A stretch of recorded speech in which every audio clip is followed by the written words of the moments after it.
Hello everyone, welcome to my channel. My name is Sugandha और आज हम लोग बात करने वाले हैं एक प्ले के बारे में जो डायरेक्ट वॉलकॉट ने लिखा है और जिसका नाम है पैंटोमाइम। ये जो प्ले है ये लिखा गया है 1978 में एंड ये एक 2 एक्ट का प्ले है। बहुत ही छोटा सा प्ले है बट ये एक बहुत सिग्निफिकेंट प्ले है जो एक मास्टर स्लेव रिलेशनशिप के बारे में बात करता है। ये एक नेगेटिव इफेक्ट ऑफ इम्पीरियलिज्म के बारे में बात करता है और ये ब्लैक एंड वाइट रिलेशनशिप के बारे में बात करता है बेसिकली। तो ये बहुत ही सिग्निफिकेंट एंड छोटा सा प्ले है। आइए विदाउट एनी फर्दर डू इस प्ले को शुरू करते हैं। तो ये जो प्ले है फर्स्ट एक्ट में जो इंट्रोड्यूस होता है, इसमें दो मेन कैरेक्टर्स हैं, वो है Harry true and Jackson. Harry true जो है ये प्ले को शुरुआत करते हैं रॉबिन्सन क्रूसो के इंट्रोडक्शन से। वो एक रॉबिन्सन क्रूसो का एक्ट करने वाले हैं प्ले अपने जो होटल है उसके गेस्ट के लिए, उनको एंटरटेन करने के लिए। तो बेसिकली जो हैरी हैं वो इंग्लैंड बेस्ड हैं और वो अपनी प्रॉपर्टी उन्होंने टोबागो में ख़रीदी है जहाँ पे ये प्ले सेट है। तो ये प्ले जो है टोबागो में स्टेट है, वहाँ पे सेट है। वहाँ पे उन्होंने एक होटल ख़रीदा है। वहाँ पे अभी रिसेंटली न्यू गेस्ट के लिए वो ये इनैक्ट एक डांस रोल प्ले कर रहे हैं, तैयार कर रहे हैं अपने गेस्ट को एंटरटेन करने के लिए। तो जब वो ये रिहर्सल कर रहे होते हैं तो उनका जो सर्वेंट होता है जैक्सन, वो उनको बोलता है instead of rehearsing the play, उनको जो अपने रेनोवेशन है उसके ऊपर ध्यान देना चाहिए होटल के। उसके ऊपर ज़्यादा ध्यान ना देते हुए वो सिर्फ अपने प्ले के ऊपर ध्यान दे रहे हैं ताकि वो बहुत ज़्यादा काम में नहीं उलझना चाहते हैं, इसीलिए।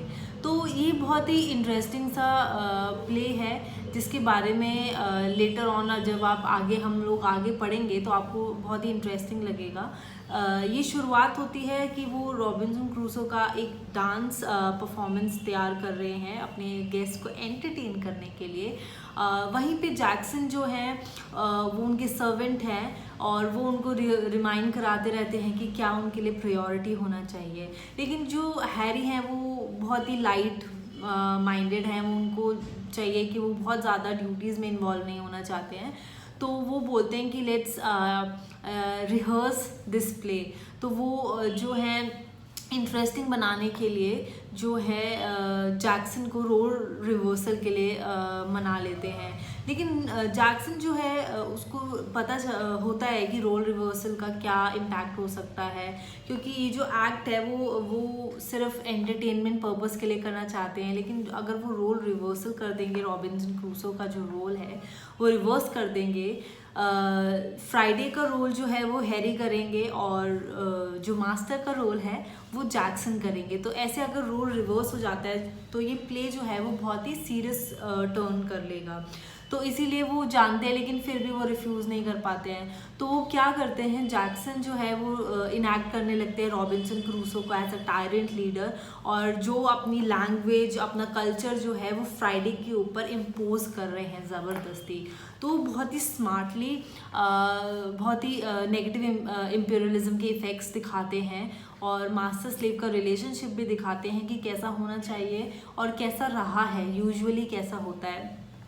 और इसमें एक और कैरेक्टर है पैरेट का जो है, पैरेट जो है वो बहुत ही लोकल एक्टर्स को देख के ना उसने बहुत सारे रेशियल स्लर्स जो हैं वो कैच कर लिए हैं। तो वो जैक्सन को बहुत ही ना इरिटेट करता रहता है वो, क्योंकि पैरेट जो है पैरेट बोलता रहता है बिना जाने ऑब्वियसली। तो वो उसको बहुत इरिटेट करता है क्योंकि वो बहुत ही रेशियल स्लर्स पास करता है विदाउट इवन नोइंग, तो उसको बहुत इरिटेट कर देता है वो। तो लेटर ऑन जब ये एक्ट होता है फर्स्ट एक्ट में, ये ऐसा ही होता है कि वो रिवर्स कर देता है। तो वो बोलता है कि तुम ये करो, और एक देयर इज इंसिडेंट कि जहाँ पे एक सॉन्ग म्यूज़िक कंपोजिशन होती है तो उसको फोर्स करता है कि वो सीगल गाए।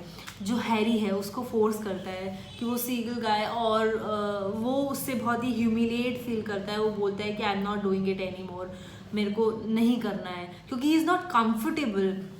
जब वो मास्टर के रोल में है then he is okay and fine, and जब वो रोल रिवर्स हो जाता है तो ही फील्स ह्यूमिलिएटेड। तो ऐसे ये बहुत ही इम्पॉर्टेंट सब्जेक्ट लिया गया है डेरेक वॉलकॉट ने इस प्ले में, और बहुत ही लाइटली इसको शो किया है। तो ये जो फर्स्ट एक्ट है ये ऐसे ही ख़त्म हो जाता है कि रोल रिवर्सल से वो बहुत ह्यूमिलिएट हो जाता है, जो हैरी है, जो ओनर है, और जो जैक्सन है वो उसको भी पसंद नहीं आता है ये सब कि ये सब ड्रामा क्या हो रहा है, and he goes back to doing his duties. ठीक है, ऐसे ही ये फर्स्ट एक्ट जो है वो ख़त्म हो जाता है। अब आती है सेकेंड एक्ट की बारी। सेकेंड एक्ट में क्या होता है, सेकेंड एक्ट में जो जैक्सन है वो बहुत ही ज़ोर ज़ोर से अपनी जो ड्यूटी है, अपना जो टेबल है वो सेटिंग कर रहा है। ज़ोर ज़ोर से आवाज़ करके करने का मतलब है he is angry and he is, वो अपने अंदर से वो चीज़ें बाहर निकाल रहा है, फिजिकली अपने वर्क में इन्वॉल्व कर रहा है। तो हैरी को ये रियलाइज़ होता है कि उसने शायद गलत किया है उसके साथ, एंड ही सेज सॉरी, और वो उसको बोलता है कि तुम इंग्लैंड चले जाओ अगर इतना कंफर्टेबल नहीं हो तो ही सेज कि अब मैंने अपना जो इन्वेस्टमेंट है वो सारा इस होटल में कर दिया है, and he has nothing left with him, तो अब मैं ये सब छोड़ के वापस नहीं जा सकता। And there is also one other reason जो कि वो छोड़ छाड़ के इंग्लैंड से सब यहाँ पे आया है, वो है उसकी वाइफ एंड सन को भूल जाने के लिए, कि वो अपने वाइफ एंड सन से अलग है तो उनको भूल जाना चाहता है। Later on we get to know कि उसका जो सन है वो अपनी वाइफ को ब्लेम करता है कि उसकी वाइफ ने उसके सन को मारा, दो वी डोंट नो, वो रिवील नहीं होता है प्ले में। तो वो बताता है कि अपनी स्टोरी बताता है कि वो क्यों अपने मतलब यहाँ पे क्यों है, वो होटल उसने यहाँ क्यों लिया है, उसके साथ में फैमिली में कोई क्यों नहीं है। तो they get a personal touch between, जब वो बात करते हैं तो they get intimate. Intimate is in positive sense, not that kind of intimation, but या कि वो इंटेंस हो जाते हैं, एक दूसरे से बातें शेयर करने लगते हैं कि क्या होता है, क्यों आया है वो यहाँ पे। एंड जब वो बोलता है कि चलो let's get back to the rehearsal, और वो रिहर्स करने लगते हैं चीज़ों को दोबारा से लाइट मोड में लाने के लिए। तो जैक्सन जो है, एक इंसिडेंट आता है सेकंड एक्ट में जो इम्पोर्टेंट है। जैक्सन जो है 5 मिनट का वॉशरूम ब्रेक मांगता है वो हैरी से कि मुझे 5 मिनट का वॉशरूम ब्रेक चाहिए। तो हैरी जो है एज अ गुड जेस्चर वो उसको ऑफर करता है कि तुम रेगुलर वॉशरूम ना यूज़ करके तुम मेरा वॉशरूम यूज़ कर लो।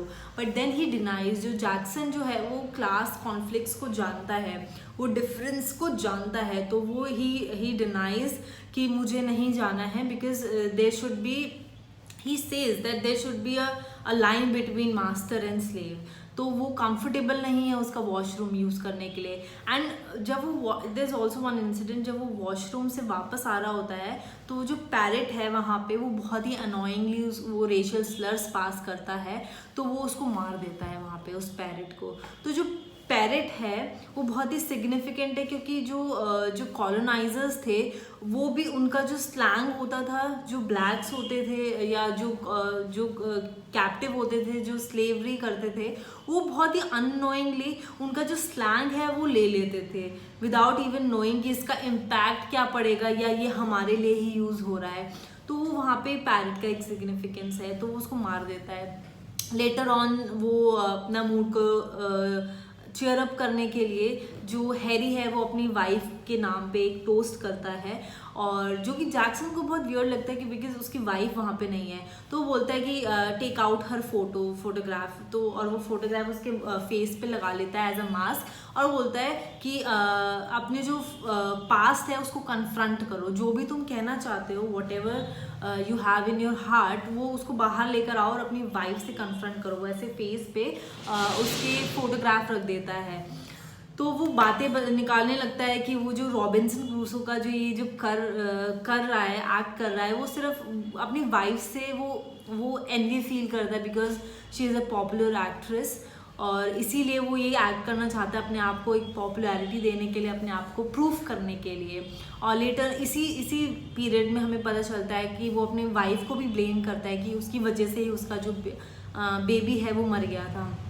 तो भी वो क्लियरिफाई नहीं करता है कि ये सब कैसे हुआ। और तो लेटर ऑन जब उसको पता चलता है ये सब चीज़ें जैक्सन को, तो वो मूड उसका लाइट हो जाता है उसको लाइट करने के लिए, और वो दोबारा रिहर्सल करने की कोशिश करते हैं। तो चीज़ें जो है इंटेंसिटी पूरी नहीं हो पाती है कि वो लाइट मोड पे आ जाते हैं, फिर वो इंटेंस हो जाते हैं, फिर वो लाइटनेस पे आ जाते हैं। तो ये बहुत ही कैजुअल रिलेशनशिप दिखाया हुआ है इसमें हैरी एंड जैक्सन का। दो उनको they are aware of the fact कि ये सब चीज़ें जो हैं ये लास्टिंग नहीं है, तो स्टिल वो they go back to the rehearsal, वो रिहर्सल करने रिहर्सल पे लग जाते हैं।